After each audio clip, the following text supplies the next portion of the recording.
c'est une fierté pour moi d'être congolaise, puisque notre cher pays est un pays très riche vraiment. S'il n'y avait pas l'insécurité, on pourrait trouver n'importe quoi. La vie est très riche, la vie est très facile au Congo, dans notre pays. Nous avons beaucoup de problèmes. Vraiment, les gens souffrent.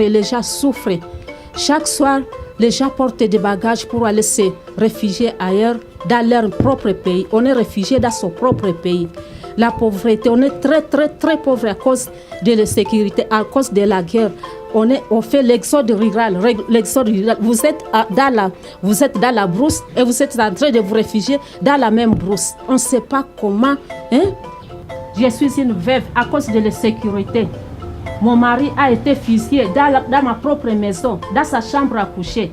Maintenant, je ne peux rien faire moi seule, malgré que j'ai fait ce petit travail qui n'est pas tellement rentable. On se demande finalement, c'est quoi qui se passe dans notre pays. Il n'y a personne qui a pitié des autres. On souffre vraiment, nous souffrons tellement à cause de l'insécurité. On a assez.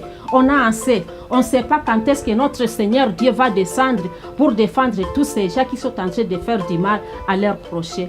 On ne voit rien comme l'amour du prochain. L'amour n'est plus là. Les gens ne connaissent plus Dieu. On nous dit quelquefois de choisir nos autorités.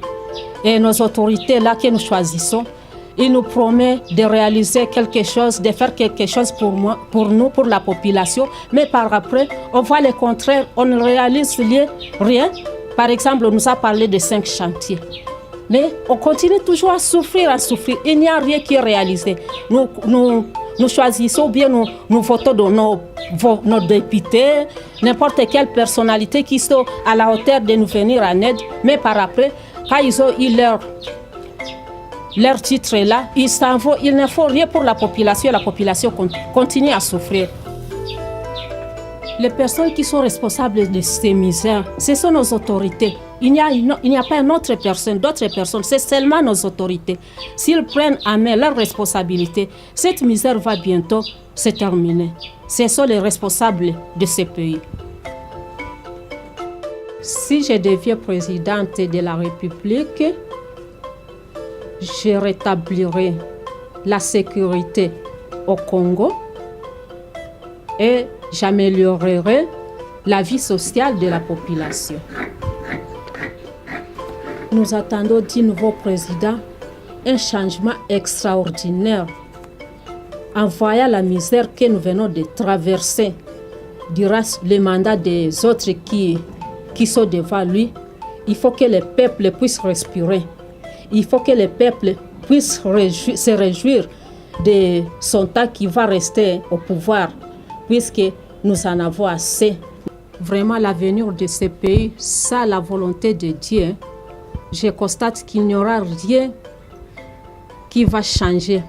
Il y aura toujours des tiraillements. C'est là ce qu'on est en train de vivre pendant le temps de ces campagnes. On attend d'ici là des attentats à cause d'être convoités. Il y a des autres qui ne veulent pas que les autres fassent leur campagne. Et de cette façon, vraiment, on ne voit pas qu'il y aura un changement palpable. Et pourtant, on nous a toujours dit qu'après la pluie vient le bon temps. Nous avons cru que tout ce temps que nous sommes en train de vivre, nous sommes sous une forte pluie. Et nous voudrions maintenant avoir le beau temps.